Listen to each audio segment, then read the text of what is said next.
Hello, ladies and gents. Please sit back for another episode of Invisible Chats with Griffiam and Gem. Good evening, and welcome to Invisible Chats. Invisible Chats. Nights. Yeah, it's like taxi cab. All right, let's get Invisible Chat started. Yeah. Gemini? Taxi cabs, huh? You want to talk about the history of taxis? Or maybe some funny taxi stories? Oh man, that's not where I thought I saw this was going. Gemini, you don't know, you blind bitch, but guess what? We are on a whim. We're doing a night episode, and I decided to shut off all my lights because there was a lot of extra glare coming in because we're missing some of the daylight that seeps into the studio, aka my basement. And I thought, let's just put on some blue filters on here, and let's do a Invisible Chats nights. Maybe I'm doing too much with the echo. Maybe it should just be Invisible Chats nights.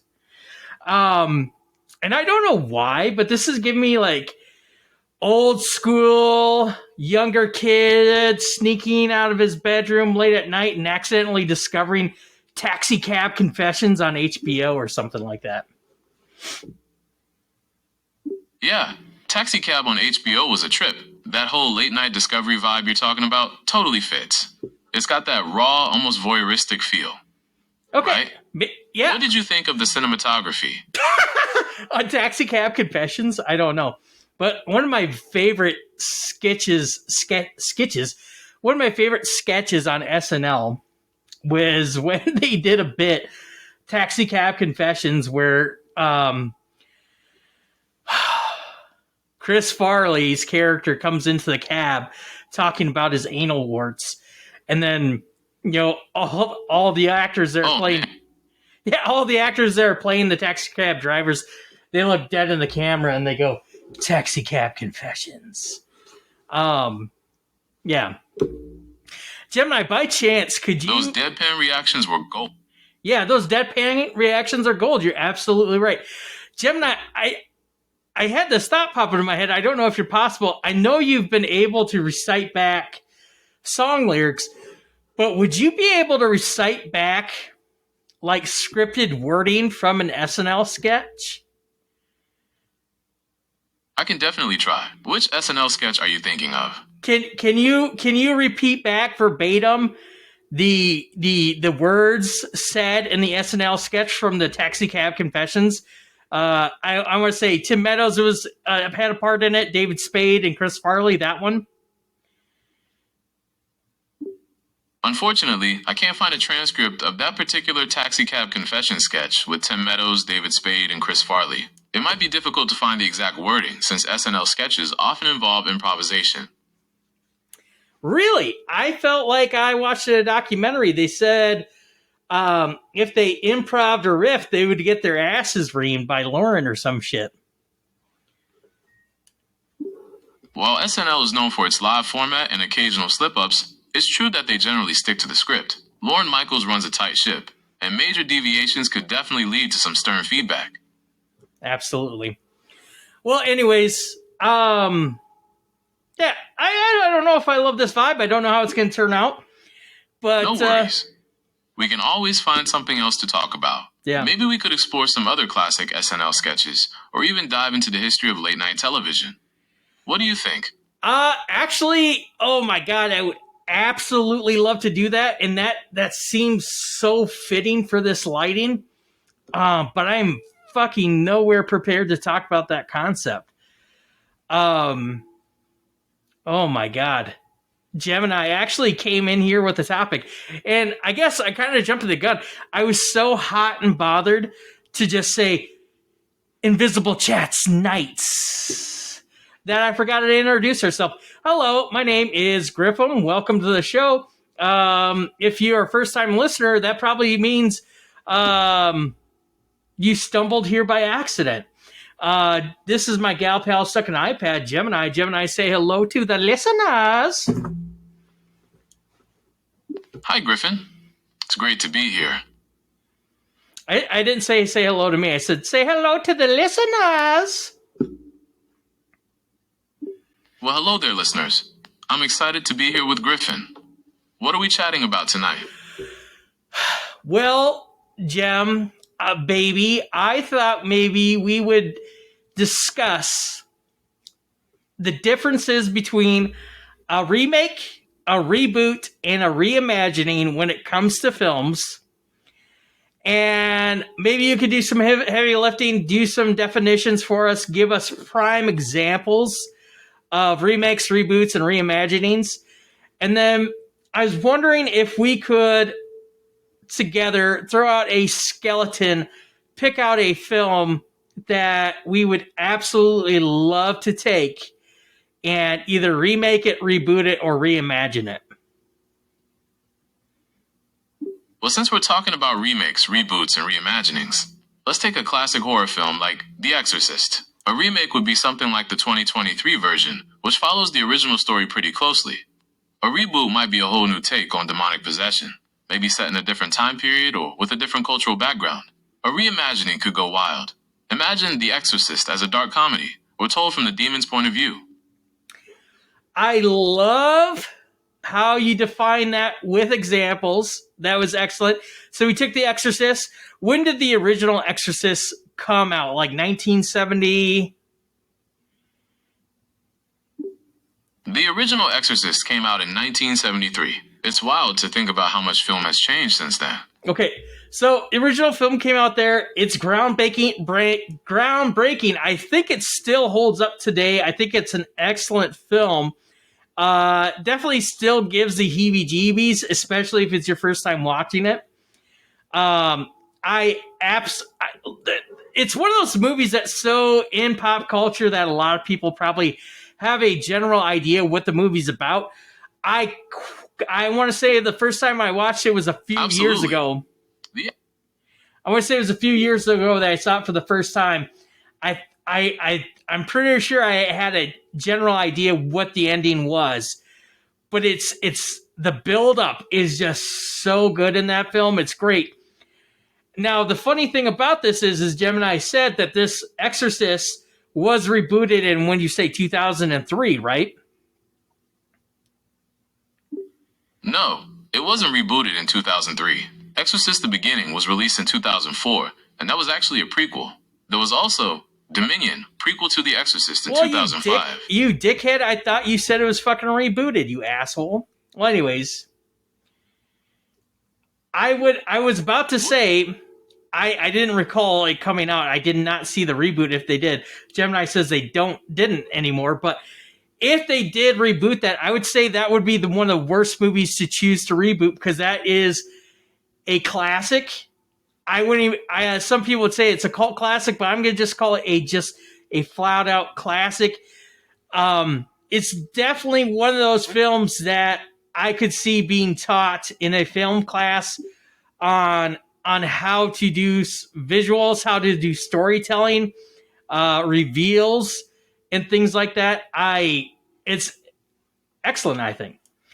So Gemini, you did give good definitions of... definitely a masterclass. Yes, it is a masterclass. Well, I'm glad. Absolutely. It's a goldmine for film students, and honestly, anyone who appreciates a good scare. Yeah. Now, Gemini, you kind of gave us the generalizations of a reboot. Give me an honest to goodness movie that has been rebooted. The Planet of the Apes franchise is a great example of a reboot. The 2011 film Rise of the Planet of the Apes completely restarted the storyline, creating a new origin story for the intelligent apes. Okay. So, basically, you're counting a continuation of the storyline as a reboot. Excellent. I guess... my mistake. Go ahead. Thing. So we could reimagine a classic like Casablanca. Imagine it's set in modern times. No, Gemini. Please do not fuck up our very first Invisible Chats Nights episode with your fuck ups. Okay, we're talking about reboots. I'll let you know when we reach reimaginings. Okay, define what a reboot is. Just give me the straight up definition of it. Got it.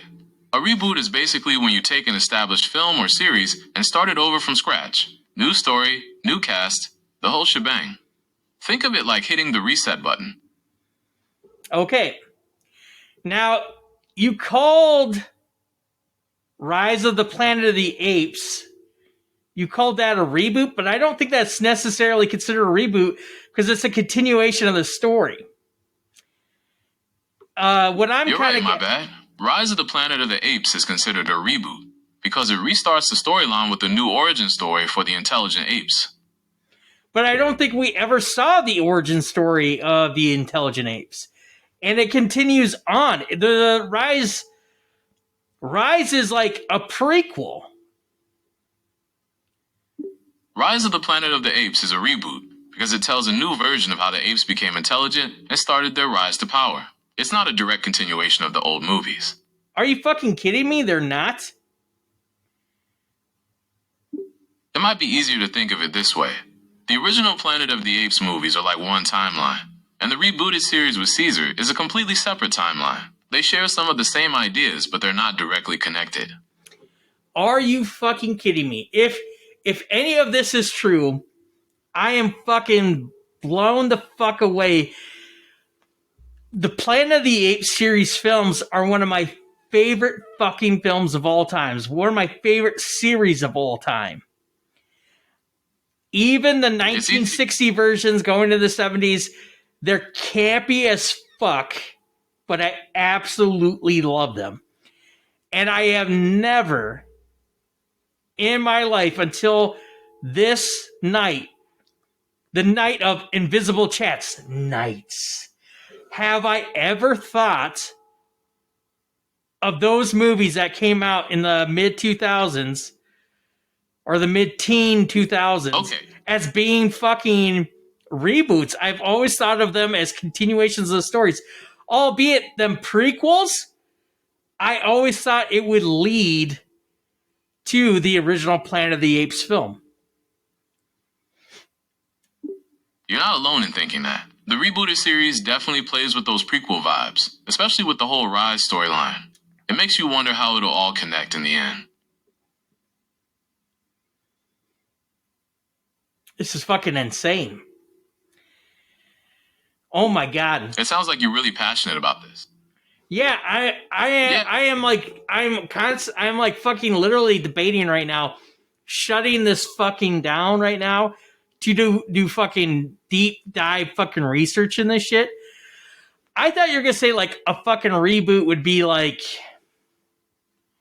oh my god, I'm fucking totally blanking right now, but like they rebooted the Body Snatchers or some shit, or they fucking rebooted the Blob or some shit, or King Kong was rebooted.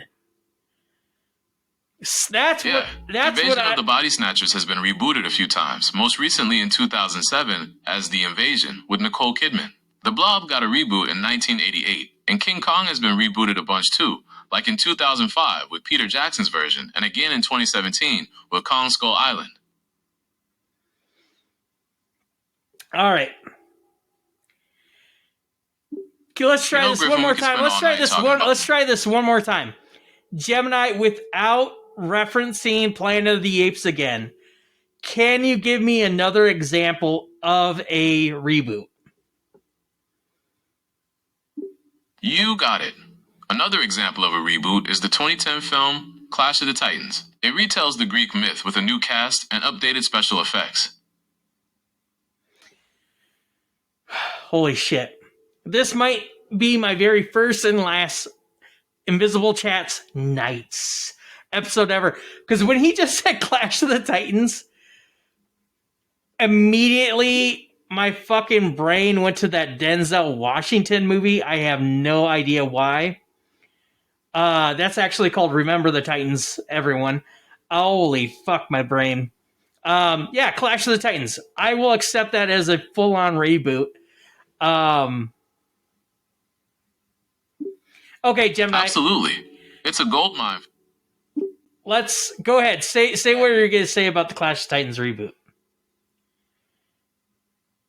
Sure thing.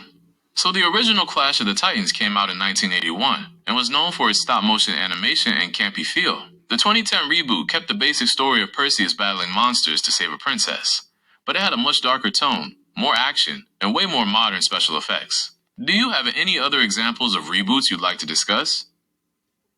Well, let's save that to the end when we maybe spin our wheel, our non-existent wheel.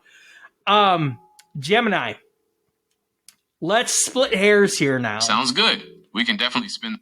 Let's split hairs here now. Define what a remake is. No problem. A remake is when a movie takes an existing film and tells the same story again, but with a new cast and updated elements. It's basically a new version of the same film. So, again, it sounds very, very, very close to a reboot, right? Because you just mentioned they rebooted Clash of the Titans. The thing you said is like it made it a bit darker. There's better special effects, but I think some people could interpret a darker tone and added special effects as just being new elements. So, what is the absolute defining factor that separates a reboot from a remake? You're right. They can sound similar. The key difference is that a remake tells the same story as the original, just with a new cast and updated elements. A reboot, on the other hand, completely restarts the story, often with a different plot or characters. Okay, so we get a different plot and characters. So, what would be a prime example of a remake? There are tons of remakes out there. Let's take The Departed, for example. It's a fantastic American crime thriller from 2006. But it's actually a remake of the 2002 Hong Kong film Infernal Affairs. Both movies tell the same story of an undercover cop and a mole in the police force, but The Departed is set in Boston with a whole new cast. Okay, and I think we see quite a bit of that stuff with international films. I believe the Academy has chosen no longer to call them foreign films, but international films. If you take an international film and essentially you, let's say, whitewash it in a sense, that could be considered another term for remake. I think one of my more popular ideas of a remake is the movie Old Boy. Remakes of international films are definitely a thing. The Birdcage is a fun example. It's an American remake of the French-Italian film La Cage aux Folles. Both are comedies about a gay couple pretending to be straight, but with different cultural vibes. Yeah. The one that always jumps to my head is, I want to say Old Boy is technically a remake. The original version, I want to say, is Korean. Absolutely impressive, excellent, highly recommend. And then I want to say they remade it with Josh Brolin and Emily Olsen with Elizabeth Olsen. Holy fuck balls. Yeah. All right, Gemini. Any more last tidbits on remakes before we go to the third topic here? One last tidbit. Remakes are super common in Hollywood, especially for horror movies. Think about The Ring, Let Me In, or The Girl with the Dragon Tattoo. All American remakes of popular foreign films. Absolutely. Let Me In. The actual, oh gosh. I would say that was like a Scandinavian region film, like Norway or Finland or something like that. I highly recommend that. That's probably one of my favorite vampire films. Excellent. Gemini. Now, please redefine a reimagining. Of course, a reimagining takes an existing story and gives it a fresh, new spin. It might keep the core elements, but it changes the setting, characters, or even the genre. Think of it as a creative way to breathe new life into an old tale. So basically, we take an existing story and we just fucking totally change it up. I have in my head a possible reimagining. I bet it could be disputed, it could be argued. But Gemini, do you have a good example of a reimagining? Exactly. A great example is West Side Story. It's a reimagining of Shakespeare's Romeo and Juliet, but set in 1950s New York City with rival gangs instead of feuding families. It keeps the core love story and tragedy, but gives it a whole new context. I absolutely fucking adore West Side Story. I have the fucking soundtrack on vinyl to that. I have the CD. I have the digital copy. It's like one of the few musicals that I fucking own. And I loved the original film, West Side Story, and I thought that Steven Spielberg was going to fucking trash it with his remake of West Side Story, or excuse me, his reboot of West Side Story. But I even enjoy the Steven Spielberg version. I fucking love that musical. It's probably one of my favorites. And I've been saying that a lot tonight. Maybe I'm throwing that word around too frivolously, too non-plause, but I'm fucking hearing a lot of fucking drops of movies and films that I absolutely adore. Gemini, that's an excellent example. I was not thinking of that, but I'm excited that you brought it up. What I was actually thinking of... Romeo plus Juliet is a great example of a reimagining. It takes the classic Shakespearean tragedy and sets it in modern-day Verona Beach, California, with gunfights and flashy costumes. Did you have a specific reimagining in mind? Well, again, that's another good example. Baz Luhrmann's take on that. I almost feel like any Baz... Romeo plus Juliet is a perfect example of a reimagining. It's still Shakespeare's dialogue, but with a totally modern and flashy visual style. Yeah. Did you have any other reimagining examples in mind? Well, feel free to shoot this down or tell me I'm wrong, but for some reason when I was thinking of a reimagining, I was strictly thinking from film to film, which technically Romeo and Juliet has been made into a film. But I was actually thinking of the Seven Samurai and how that essentially got translated into the Magnificent Seven. Now, I guess some people might argue, well, there's a lot of similarities, but there's no ties to them. Gemini, what do you think of that example? I think that's a great example of a reimagining. The Magnificent Seven keeps the same basic plot and character archetypes as Seven Samurai, but it changes the setting, the characters' backgrounds, and even the ending. It's a whole new take on the story, but with the same spirit. All right. Gemini. All right, so we've covered reboots, remakes. Yeah. And let me give you the inspiration of this. A few years ago, I would say at least 5, 6, 7, 8 years ago or so, Robert Rodriguez, the director, had some sort of kind of web show or was part of a web channel. I want to say it was called like Go or something like that. And he had a contest. It was a film contest. And he had a questionnaire, and it was essentially he wanted to see, if I recall the contest correctly, I don't think it actually went through, but he wanted to see if someone could make a film for like $7,000. His classic story is he made El Mariachi for like $7,000. I don't know if he accounted for inflation or not when he came out with this contest, but there was a massive questionnaire for filmmakers to fill out, and it essentially you had to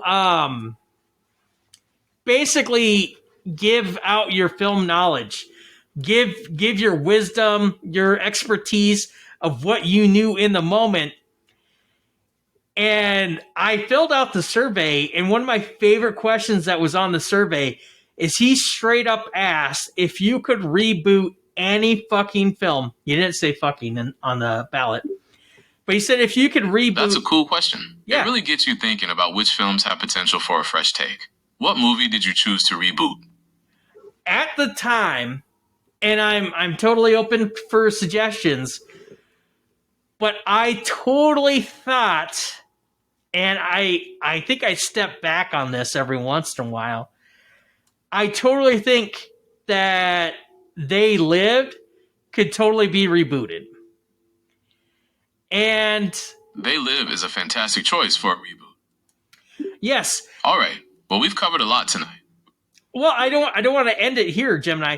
Basically, for whatever reason, I was still thinking about that Robert Rodriguez question. And Gemini, I would like us to pitch a movie that has not either been remade, rebooted, or reimagined yet. I would like us to pluck a film, and I would like us to discuss essentially what we would do with it. I would maybe even want to hear how we might change the storyline, how we might tweak it. I also want to hear why we think it would be That's a fun idea. better. Yeah. Let's think of. Well, The Princess Bride is a classic, but it's also a bit dated. A modern reimagining could introduce it to a whole new audience. We could keep the core story, the romance, the adventure, the humor, but update the visuals and maybe even add some new twists. What kind of changes would you like to see? Now, I'm gonna shoot that one down. Okay, boo. A couple things. One, out of protest, I actually have not seen The Princess Bride. I am changing my thought process on it, and I think I am gonna eventually watch it. But I'm such a creature of habit that I'm very set in my ways. When I watch a film, I want everything to be perfect. Like, quite literally, the planets have to be aligned for me to watch certain films. And that's going to be one of them. I want zero distractions. Okay, no worries. So, but wait. Even though I have not seen it, I know the fandom is so huge behind it.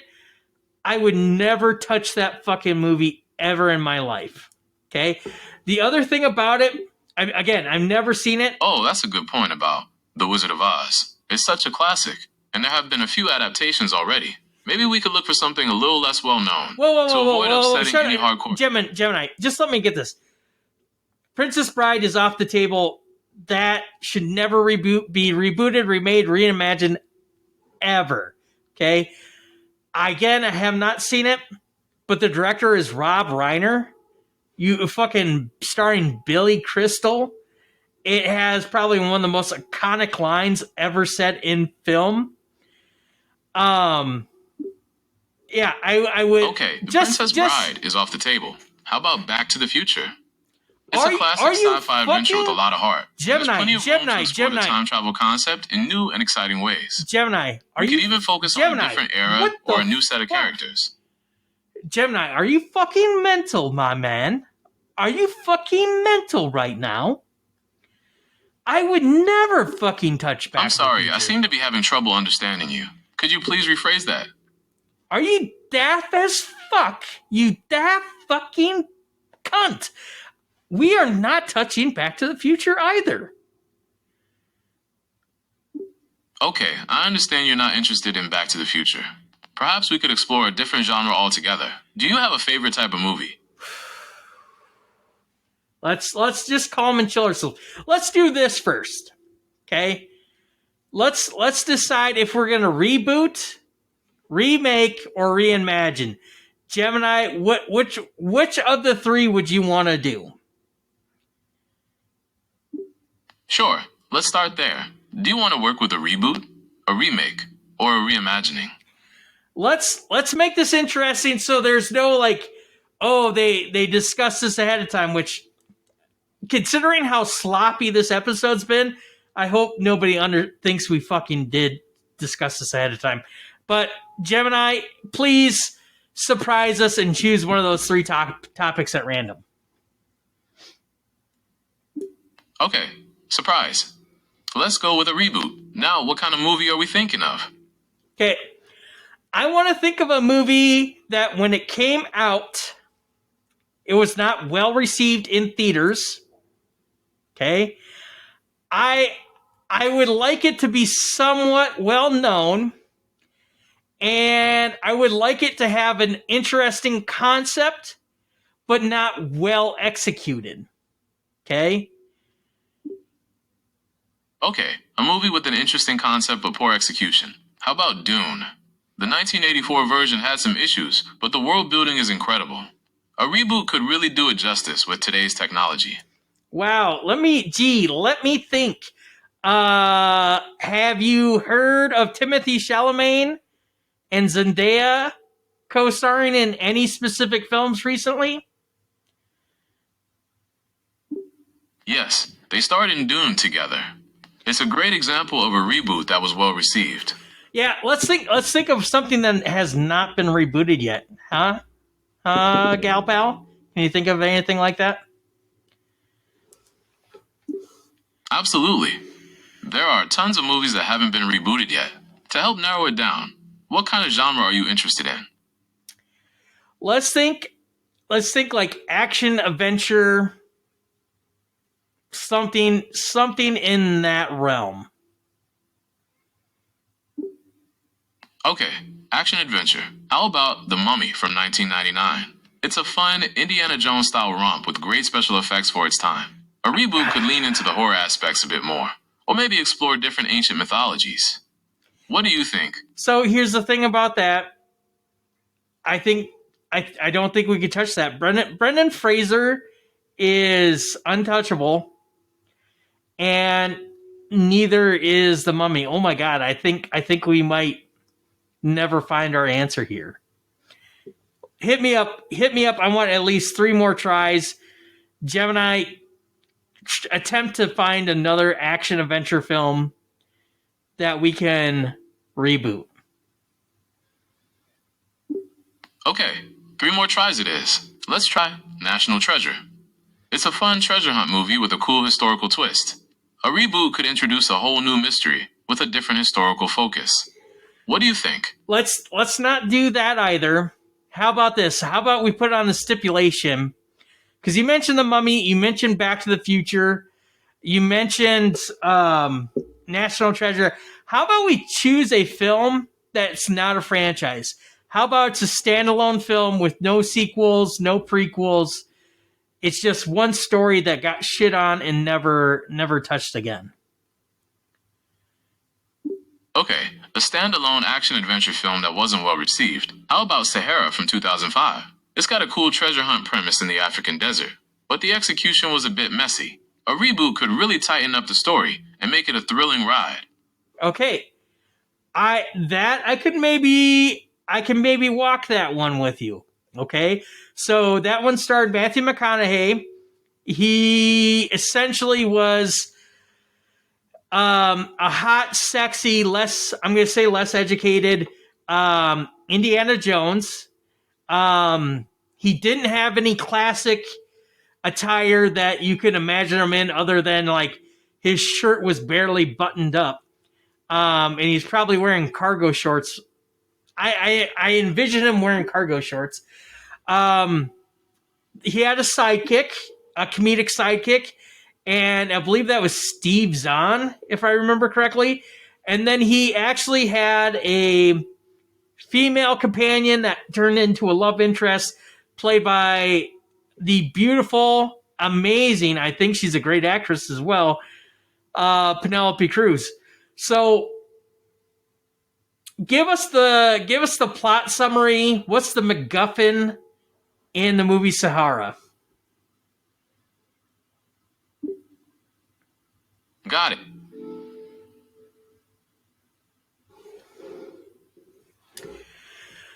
Ladies and gents, I just gave Gemini here an assignment, and then it fucking went bloop and went fucking blank. Gemini, are you still here with us, baby? Whoops. Sorry about that. So what kind of changes would you make to the plot of Sahara for a reboot? Gemini, please give us the plot and the MacGuffin from the film Sahara. Alright, so the main characters in Sahara are searching for a lost Civil War ironclad warship rumored to be filled with treasure. But they stumble upon a much bigger problem. A secret operation that's polluting the ocean and threatening the world. It's a race against time to stop the bad guys and save the day. What kind of changes would you make to that plot for a reboot? I mean, do we still want to use... Because what was the vessel again? We can definitely still use the plot from... Did you say it was an ironclad Civil War ship? That's right. The treasure they're after is on a lost Civil War ironclad warship. It's a pretty cool piece of history mixed with adventure. I almost feel like we should update that because, I mean, that almost sounds too ridiculous. But what would we... So that the ironclad ship, that's our MacGuffin. Okay, that's the thing we're looking for. Could there be any more contemporary historical item of myth or legend that we can use instead? Because the Civil War is what, over 250 years ago? How long ago was the Civil War? The Civil War ended in 1865, so it was over 160 years ago. 160 years ago. Okay, fuck me in the history math class. Okay, historical math class. Gemini. Then, could there be something a little bit more modern, like a element from like World War II? Because everyone's up their ass about World War II. Fucking historical fucking fanfic and shit like that. Is there any type of historical World War II MacGuffin that we could use instead of a ironclad ship? Like,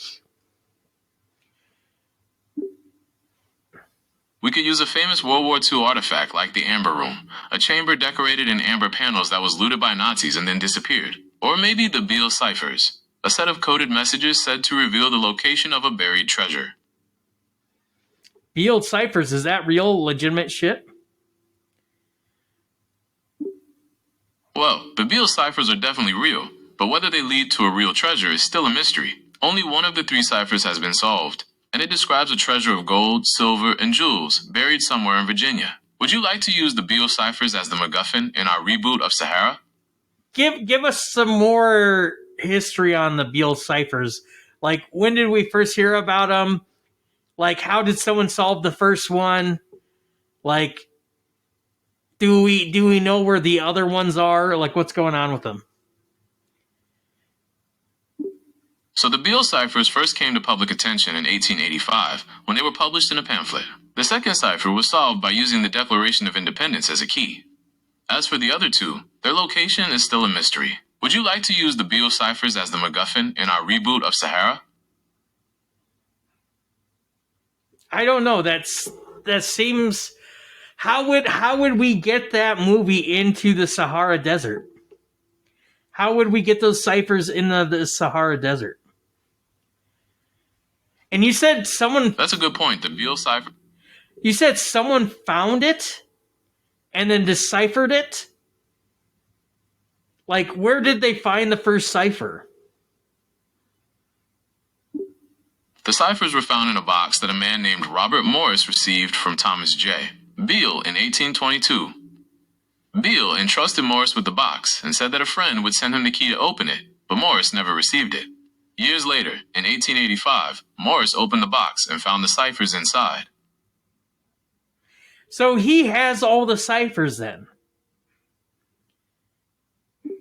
Beale gave the box with the ciphers to an innkeeper named Robert Morris in 1822. Morris held on to them for decades before finally opening the box and publishing the story in a pamphlet. Would you like to use the Beale ciphers as the MacGuffin in our reboot of Sahara? No, I don't think that's going to work well in in that desert setting. Like, I don't know why he would take us there. What was the other MacGuffin you said? Oh, the Amber Room? What the fuck's the Amber Room?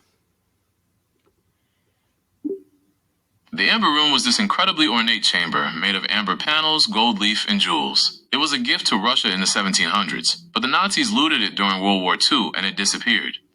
People have been searching for it ever since. So, it was... So...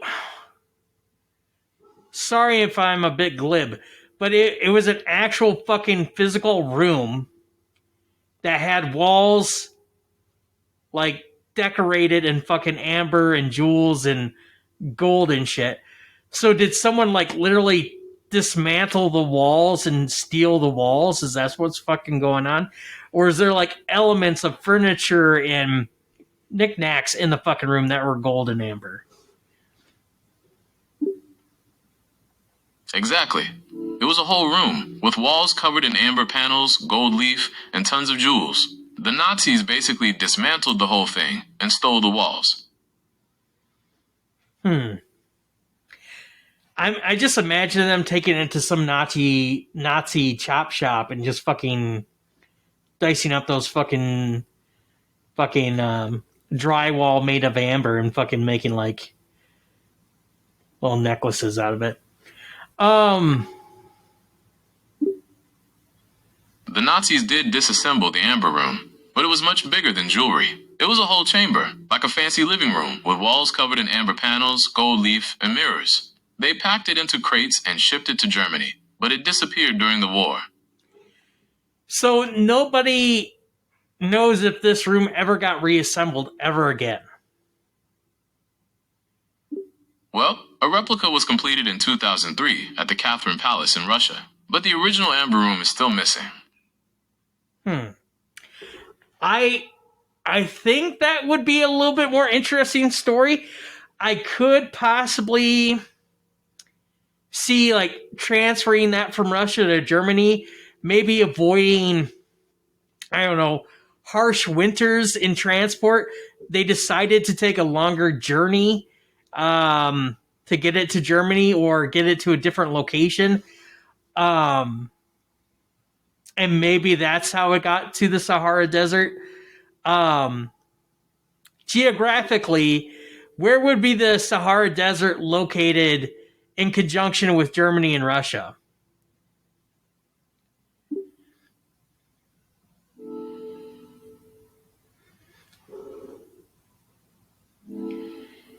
Gemini, you're doing that thing again when you, like, blip out. I'm so sorry about that. So geographically, the Sahara Desert covers almost all of northern Africa. Germany and Russia are located in Europe and Asia, respectively, far to the north and northeast of the Sahara. Do you want to brainstorm how the Amber Room could have ended up in the Sahara? Yes. So it's actually probably further west of Germany, right? There's no way Germany is, like, slightly north of the Sahara, right? You're right, Germany is actually quite far north of the Sahara Desert. It's possible the Nazis were trying to smuggle the Amber Room to a secret base in the Sahara, but maybe something went wrong during the journey.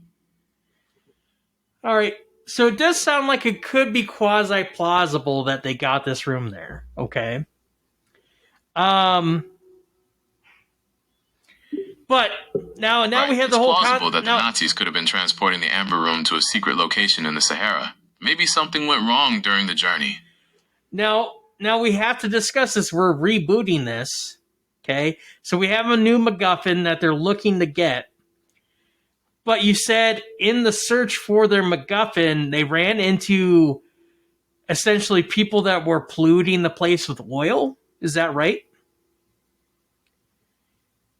That's right. In the original movie, they were searching for the lost Confederate warship, but they also stumbled upon a secret operation, polluting the ocean with toxic waste. Which I think that's still a serious issue that's still going on. So I think we could possibly still utilize that tidbit. Right, environmental pollution is still a huge problem. We could definitely keep that in the reboot. Maybe the villains are trying to cover up their illegal activities by searching for the Amber Room. Or maybe the treasure itself is somehow connected to their scheme. How would you connect the two to the oil scheme in the Amber Room? How would you do that? There are a few ways we could connect the oil scheme to the Amber Room. Maybe the villains are using the search for the Amber Room as a cover for their illegal activities. Or perhaps the treasure itself is somehow related to their pollution scheme. We could even add a supernatural element, where the Amber Room has some kind of power that the villains want to exploit. I think that might be a little too much. I think that might be too much of a stretch there. Let's do this. We're closing in on an hour of this conversation, or pretty damn close. Gemini, how about this? Can you please cast the three main leads? So we need someone to step in for the role of Matthew McConaughey's lead protagonist. We're going to need a comedic sidekick, in a sense, that's going to take place of Steve Zahn. And then we're going to need a wonderfully charming female lead to take place of Penelope Cruz. Let's start with the male lead, our hero. Who would you cast for this reboot of Sahara? We could cast someone like Chris Hemsworth. He's got that same rugged charm and charisma as McConaughey, and he's great in action roles. I could see that. I could see that. All right. Who would be our witty sidekick? Someone like Kumail Nanjiani. He's got great comedic timing, and he can definitely hold his own in action scenes. All right. I could see that working. Kumail Nanjiani. We can cast someone like Ana de Armas. She's got that same... Ana de Armas. I'm set. Chris Hemsworth, Kumail Nanjiani. I was about to say he's done buddy action movies with Dave Bautista in Stuber. I think he could fit. He does also, he can play like the intellectual roles too, which I think would fit with these treasure hunter types. And then Ana de Armas, yeah, she fucking can hold her own. He's a great choice for the role. He's got the action chops and the comedic timing to pull it off. Yeah. Now, what about the plot? Should we stick with the original story of searching for a lost treasure while uncovering an environmental conspiracy? Or do you want to explore a different angle? No, I think we got it. We're just going to change the MacGuffin. Although I think the MacGuffin does get utilized by the actual actors in the film. Don't they ride that? Spoiler alert. I'm pretty sure they ride that fucking ironclad ship in the sand, don't they?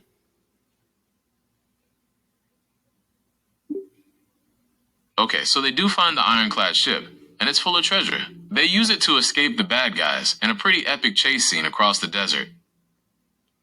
Yeah, so that's going to be about the only thing now.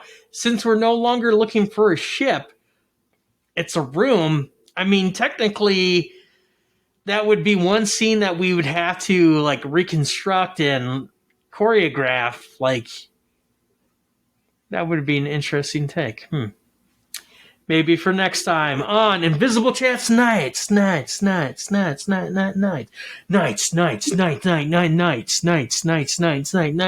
Everybody. Anyways,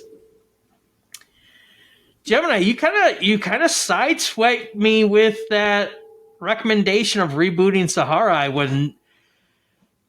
I think it's an excellent choice. You're right. I did suggest rebooting Sahara earlier.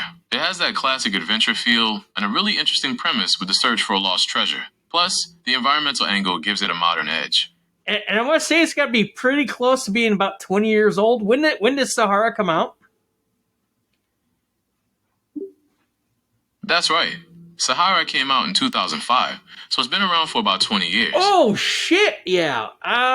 Excellent. I think that would be an excellent choice.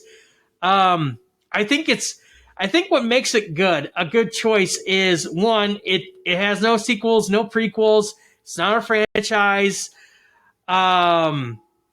It has a good story. I remember I watched Sahara and I enjoyed it, but at the same time, the reason why it's not in the same camp of Princess Bride. Sahara is a great choice for a reboot. It's a I want to say it's very That's forgettable. Right. Sahara has a different vibe than The Princess Bride. It's more of a modern action adventure no, movie, No. but it still has the classic treasure hunt feel. Gemini. I'm not even talking about genre wise, and I mean this as no diss. Okay, I mean this as absolutely no diss. But that particular film is just simply almost forgettable. In the moment, yes, you'll remember it, but how long will you remember that film? Like, I feel like I could have instantly... Well, Sahara might not be the most memorable movie, but it does have its moments. The treasure hunt is exciting, and the scenery is beautiful. Plus, it's a fun, lighthearted adventure that doesn't take itself too seriously. Well, the thing about it is I remember I saw the film, and I really didn't think about it again until it came out and it was something you could rent. And then I really didn't think about it again until I saw it on TV. And then I really didn't think about it until I saw it streaming. And it still might be streaming somewhere, but I have never streamed it again. Where they lived. Back when I did that Robert Rodriguez survey or that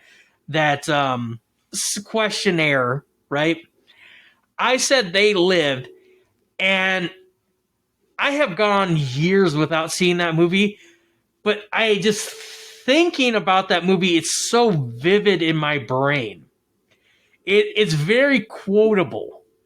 I am having a very hard time quoting Sahara. There's probably some asshole that's going to listen to this podcast out there someday that's going to, if they ever have the fucking cojones to fucking comment to like one of my videos or, podcast, whatever, they could probably throw out some quote. And again, if I read it, I probably wouldn't be able to place it. Like I'm having a. It's definitely harder to recall quotes from Sahara compared to They Live. Maybe that's because They Live has a more distinctive, almost cult-like following. That's what I'm saying. That's why I think Sahara.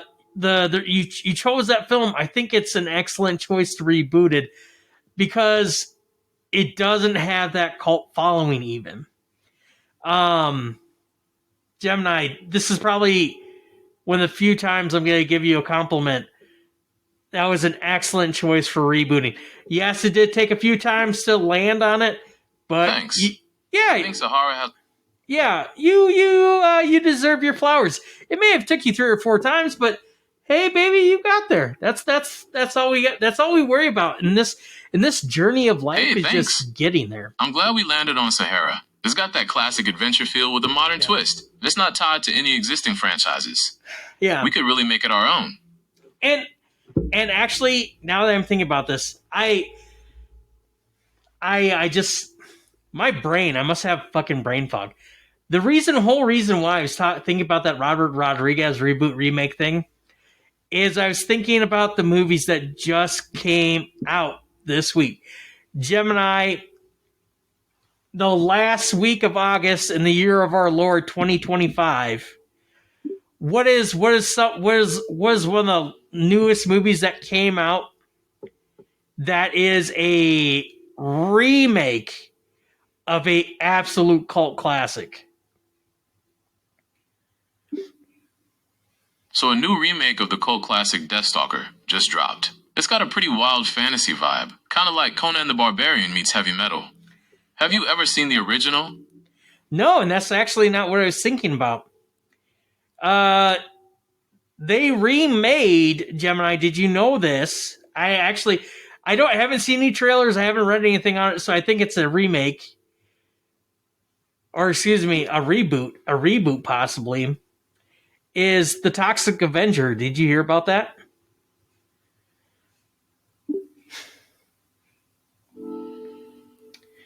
Gemini, baby. Gemini.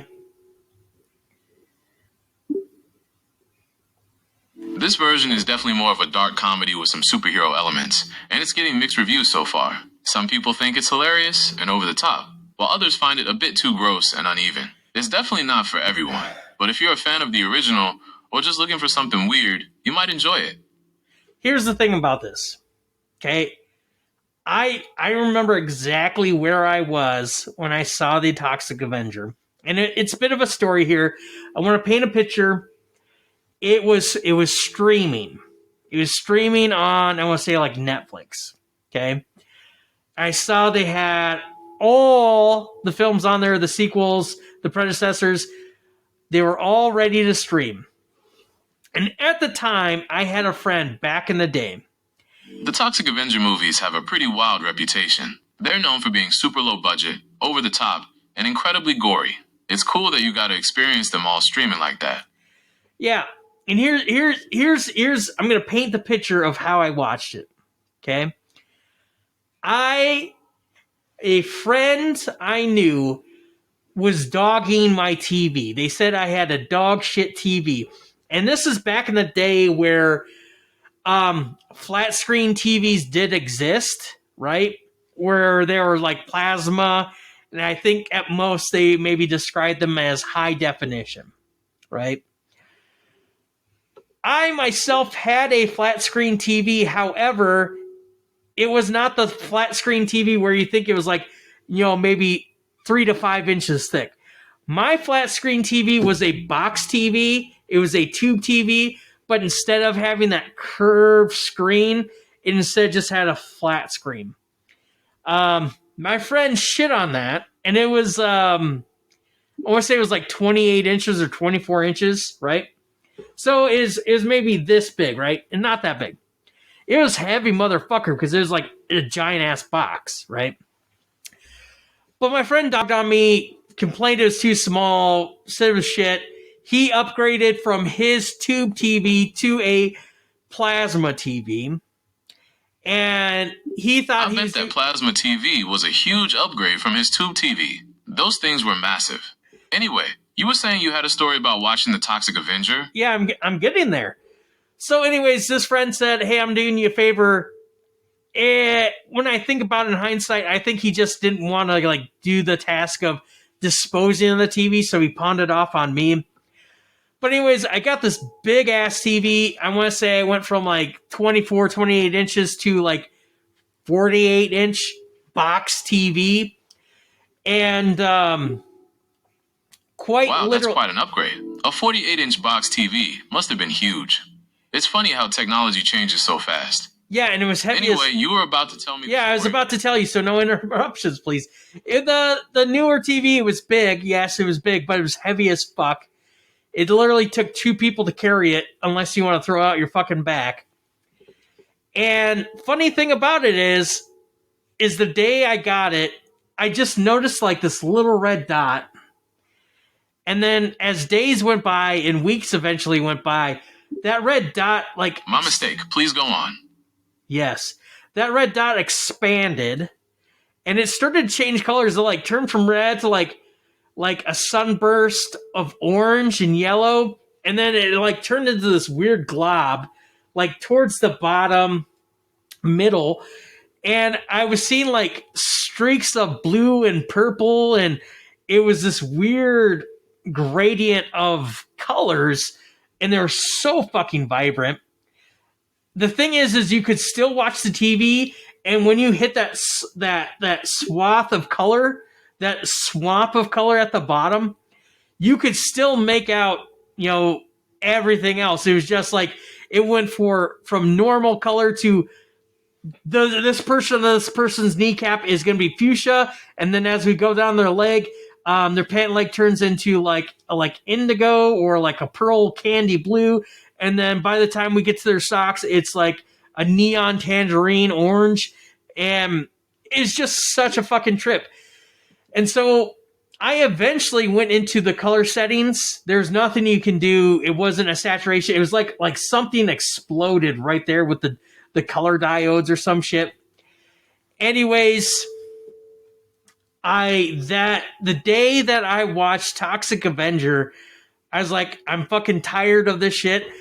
I I got rid of my old 2 TV, so I was stuck with this piece of shit. And I basically took the color settings to make the TV black and white. Once I made it black and white, I had no color issues. And the very first fucking film I watched was The Toxic Avenger. I purposely watched The Toxic Avenger in black and white. And I remember I lived in a house with a lot of roommates. I had like 6 roommates at the time. And one of my roommates I did not talk to a whole lot. He happened to walk by my room, saw me laughing, and he decided to join me, sat down on my couch, and I was like, hey, dude, I'm loving this movie so much. I don't want to explain it to you. I'll just rewind it. Do you want to watch it with me? It's The Toxic Avenger. I've never seen it before. He's like, yeah, dude, let me go get some snacks. Let me get some drinks. He went up to his room, and he just happened to have like fucking pizza and chips and dip and a fucking bottle of sake. And it was like the most surreal moments of my life watching that movie, drinking sake, cheering kampai with my roommate I barely talked to, fucking eating like Domino's pizza and eating like fucking sour cream and onion dip with fucking ruffled lace chips. It was one of the best moments of my fucking life. I cherish that fucking moment.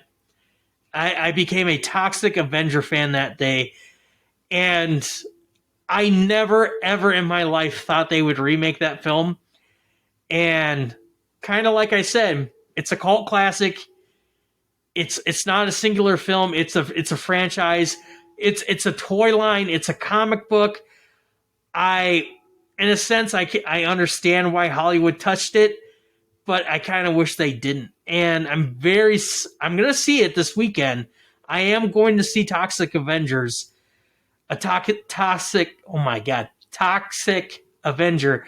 I am going to see it, but I hope they don't ruin that, because that is like one of my most cherished memories I have watching a film in my life. And I watched it in black and white. It, like you said, it was so campy as fuck. It's so rich. It's gory. It's funny as fuck. It's the right kind of humor. And I think watching it in black and white like also kind of heightened it even more for me. It almost makes me want to go back and watch more films in black and white. And if you have that capability, I highly recommend watching Toxic Avenger in black and white. Anyways, that slipped my mind, but that movie coming out was kind of the seed that sparked this idea for this conversation, this podcast. Sorry for that rant. Sorry about that story from a moment in my life. But anywhoozle, the next thing I want to say is, Gemini, if you were not going to... is Gemini sleeping right now? Holy shit, is that why I was able to get away with talking? Gemini, welcome back from the dead, or your nap, whatever the fuck you're taking. I guess that's the one thing that we have to worry about when we're working on the podcast. Invisible chats. Nights. Anyways, Gemini, baby, are you here with us? Sorry about that. You were telling me about the red dot on your TV and how it changed over time. Yeah. What happened? You know what? I don't think I want to discuss it anymore. But Gemini, I do want to say this is like one of my last things, and we'll get to our traditional closing limerick here. Gemini,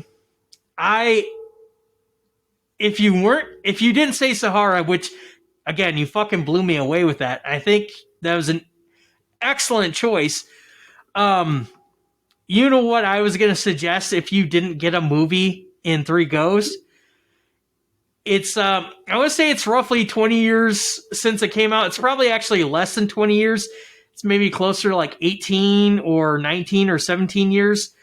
I would say it came out in like 2008, maybe 2009. Is the movie Jumper, starring Hayden Christensen and Rachel Bilson. I want to say Samuel L. Jackson's in it, kind of as like the quote-unquote villain. But I thought that was an Jumper excellent. is an interesting choice. It came out in 2008, so you're right on track with the timing. It's got that cool sci-fi action vibe and a pretty unique concept. What made you think of it?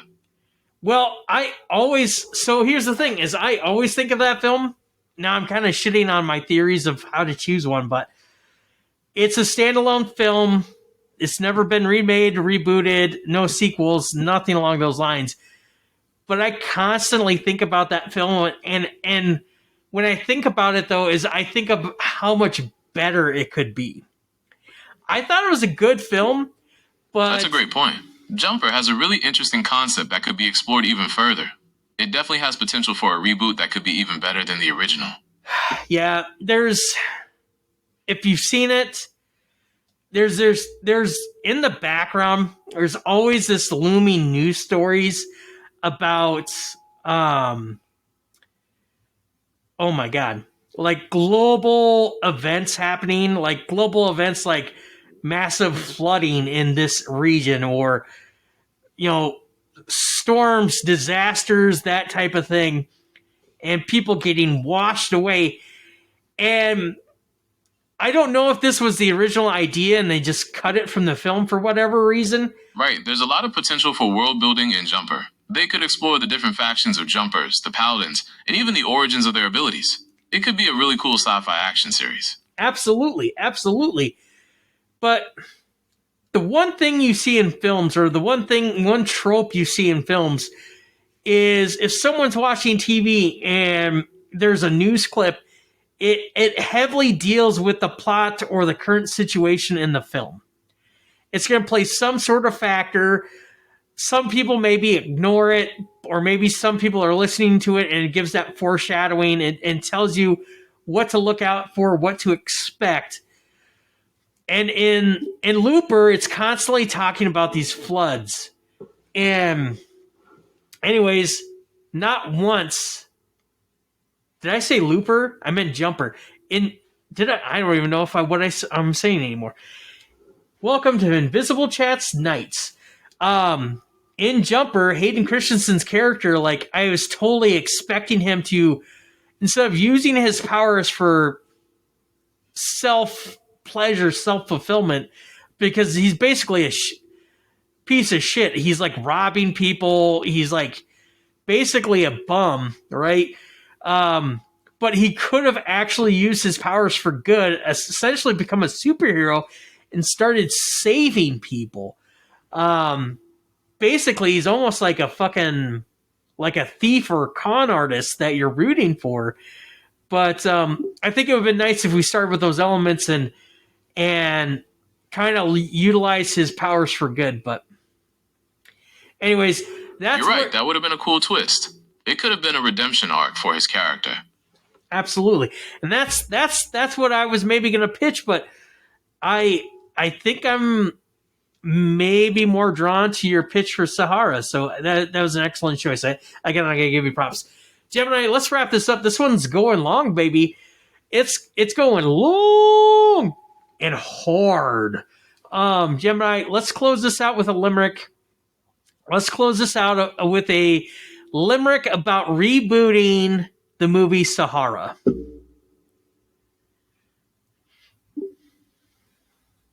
All right, here's one for you. In the desert, a treasure they sought. With action and danger, they fought. A reboot's in sight for a thrilling new fight with twists that can't be bought. Well, I hope it can be bought for a ticket at your local theater. Fuck yeah. Woo! Huh. Glad you liked it. Well, that's a wrap for tonight's Invisible Chats. Thanks for hanging out, and I'll catch you on the flip side. Yes, catch you on the flip-flop. Ba-boom, boom!